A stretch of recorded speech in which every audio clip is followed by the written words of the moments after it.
Quero que me perdoe sobre os barulhos do meu sobrinho e filho que estão brincando na sala e sobre a zoada de música carnavalística lá fora. É tempo de carnaval, eu não controlo isso, meus vizinhos gostam. E meu filho e meu sobrinho têm direito de brincar. Então vou competir aqui um pouco, espero que vocês prestem atenção naquilo que eu estou dizendo. E aí, quando me perguntam sobre o reino dos céus, qual é a resposta que eu dou? O que é Pedro, que é um reino dos céus para você nas escrituras? E eu digo, o reino dos céus é algo que vem dos céus. Que se fertiliza na terra e frutifica na terra para novamente ascender aos céus. Aí o cara, como é que é isso, Pedro? Terra é carne perecível, inferno, capiroto, o diabo, joga no lixo, bola de fogo, tá conservado por fogo, todas essas coisas aqui.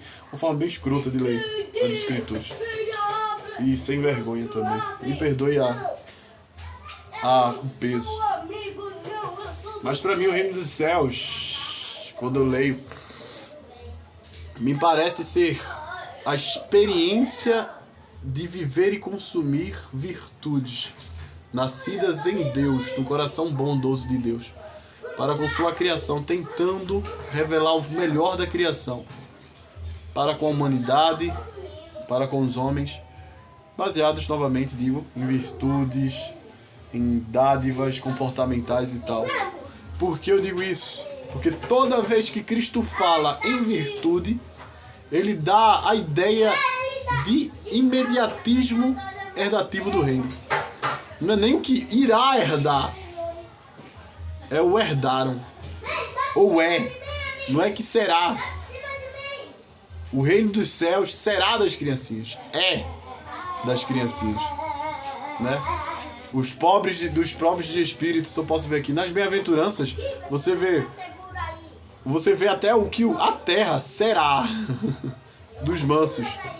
Os mansos herdarão para o futuro, mas é a terra, não é céus. Mas quando você vê dos céus é presente, o momento que você tem uma virtude elogiada é consagrado como que você tem o reino dos céus. E quando você tem a oportunidade de ter uma virtude e não tem, fica fora dessa virtude, você não entra nessa virtude, Jesus usa essa expressiva para os fariseus: vocês não entram no reino dos céus e não deixam a galera que quer entrar passarem para entrar por ele. Então a galera não permitia contemplar a virtude proposta pelo reino de Deus e por seus vícios impediam aqueles de atestarem, testemunharem do reino de Deus e viverem qualidade conforme pede aquilo por causa do mau testemunho dele. Então o reino de Deus é uma experiência dada na nossa elevação humana, segundo a iluminação do próprio Deus, a nos melhorar e nos capacitar como seres humanos, nos fazendo evoluir em espírito, em corpo, em gradativo processo.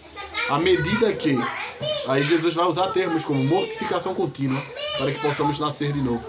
Segundo Paulo, para que possamos renovar dia após dia com alegria em nosso espírito. Morre a carne. Esse termo morrer carne, Pedro, então, porque você pega um elemento bem místico, né? Mas sabe quem falava de matar a carne e de auto-renúncia muito forte? O estoicismo. Agora mete o cristianismo no estoicismo, fala do que era muito místico e tal. A ideia de sacrificar a carne e ter um símbolo da carne como aquilo que atrapalha o homem, porque é o simplório animalesco, aquilo que impede de fato que o homem assista a sua experiência virtuosa com aquilo que está em volta, com aquilo que proporciona a divindade. Para os gregos, o logos, o verbo, a razão. Para os cristãos, o logos, o verbo e a razão, que é o próprio Cristo e Deus, né? A mesma coisa. É a carnalidade humana, como o homem é ordinário em si mesmo, para viver somente do que pede a boca por comida e água, daquilo que pede o dia do amanhã por necessidade de busca de sobrevivência. E Jesus vai dizer a mesma coisa, né? Eu tenho um pão que vocês não comem porque não é um pão para carne e corpo, né?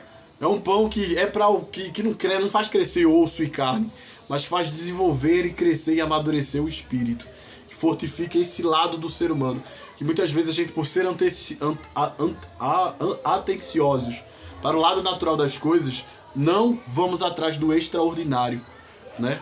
A gente, por ser limitados ao ordinário, a limitar ao roncar da barriga, não, às vezes procuramos o roncar do nosso espírito. Às vezes nossos corpos estão protuberantes, belos, firmes e fortes, e nossos espíritos atrofiados, doentios e fracos, inaptos. E a gente não é só feito de corpo, a gente é espiritual. e o espírito até, que move o corpo, é a cabeça do corpo, deve ser bem mais preservado. Porque a gente é feito uma mesa de duas pernas. Não sei nem se não tem como dizer. Mas uma mesa de dois par de pernas. Um par é a carne, outro par é o espírito, né? Se você deixar ceder teu espírito, você cairá. Se você não cuidar da carne, né? Se você não cuidar com que a carne zele das coisas do espírito, o espírito será atrofiado, ferido e cairá à mesa. Se você não usar o espírito para cuidar das coisas da carne, para guiar as coisas da carne, e a carne começar a não ser tratada da forma que pede o espírito, com que você trata, e a parte sua mais evoluída, mais extraordinária, você também cairá. Você está aqui, cara, para santificar o corpo. O corpo é templo. Do que adianta, primeiro, a presença sem ter onde habitar? Do que adianta o templo sem ter o que ter por presença? Tu tá entendendo? Mishkan, em hebraico, tabernáculo. A gente vê que é essa parada, né? Não adianta o templo vazio, uma caixa vazia para Deus. Não adianta um vazio. Não adianta